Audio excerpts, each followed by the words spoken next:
Hello అండి, welcome back to our channel Andhra రుచులు by మల్లిక.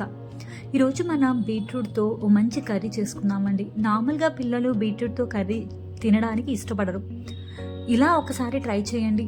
ఈ బీట్రూట్ పొరియల్ని చాలా ఇష్టంగా తింటారు. ఇంకెందుకు ఆలస్యం, దీని ప్రిపరేషన్ ఎలాగో చూసేద్దాం పదండి. దీనికోసం ముందుగా 2 ఫ్రెష్ బీట్రూట్ని తీసుకోవాలండి. వీటికి ఫ్రెష్గా ఉంటేనే బీట్రూట్ బాగుంటుందండి టేస్ట్. వాటిని చక్కగా వాష్ చేసుకొని వీడియోలో చూపిస్తున్న విధంగా బాగా పీల్ తీసుకోండి.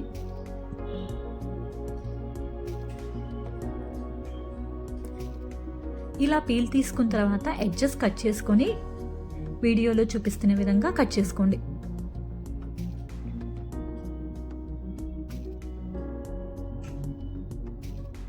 మనకి ఈ సైజ్ పీసులు అయితే సరిపోతుందండి. ఇలాగే మొత్తం కూడా కట్ చేసుకోండి.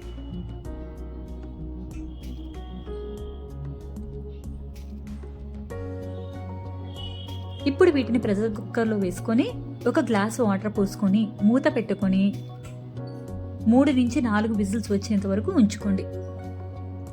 4 విజిల్స్ వచ్చిన తర్వాత మనకి బీట్రూట్ మొత్తం బాగా కుక్ అయిపోయిందండి. దీన్ని ఒక చిల్లుల గంటలో కానీ ఇలా చల్లల్లో కానీ వేసుకోండి.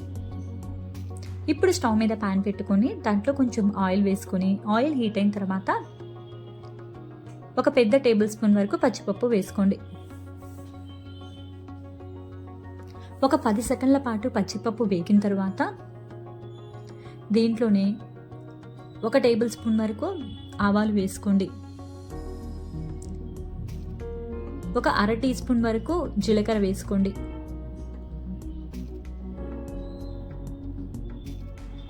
ఇందులోనే కొంచెం కరివేపాకు వేసుకొని వీటన్నిటిని కూడా దూరగా వేయించండి.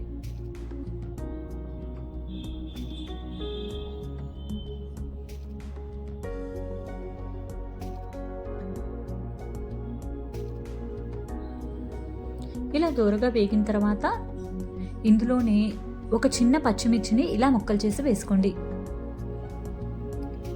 ఒక పెద్ద ఆనియన్ని కూడా చిన్న చిన్న ముక్కలుగా కట్ చేసుకొని వేసుకోండి.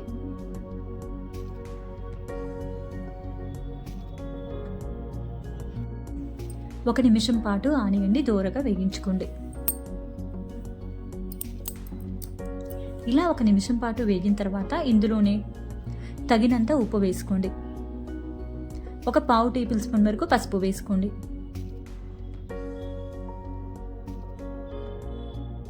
ఒక అర నిమిషం పాటు బాగా కలుపుకోండి.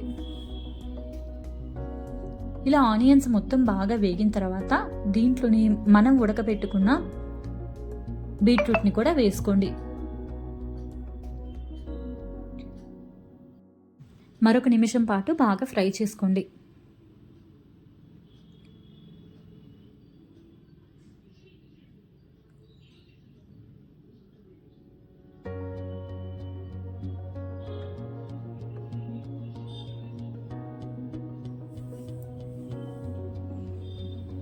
ఇప్పుడు ఇందులో ఒక అర టీ స్పూన్ వరకు కారం వేసుకోండి.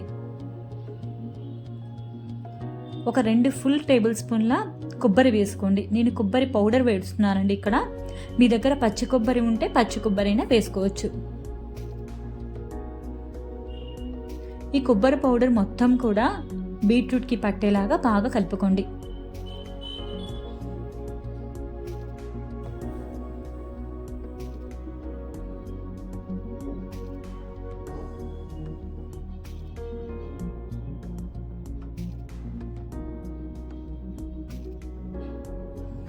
ఇప్పుడు దీని మీద మూత పెట్టుకుని 2 నిమిషాల పాటు లో ఫ్లేమ్లో కుక్ చేసుకోండి.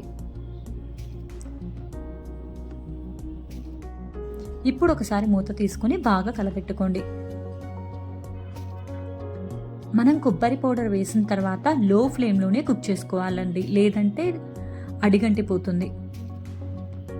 ఇలా కొబ్బరి పౌడర్ వేయడం వల్ల కర్రీ చాలా టేస్టీగా ఉంటుందండి. ఒకసారి ట్రై చేయండి. ఇందులోనే సన్నగా తరిగిన కొత్తిమీర కూడా కొంచెం వేసుకోండి. కొంచెం ఎక్కువే వేసుకోండి, కొత్తిమీర టేస్ట్ బాగుంటుంది.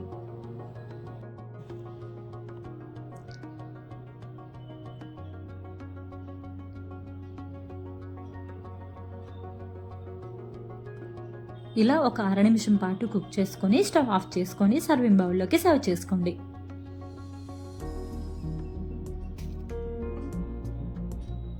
అంతేనండి, ఎంతో టేస్టీగా ఉండే బీట్రూట్ పొరియల్ అనేది రెడీ అయిపోయింది. మీకు కనుక ఈ వీడియో నచ్చినట్టయితే please like, share and subscribe my channel. Thank you all for watching.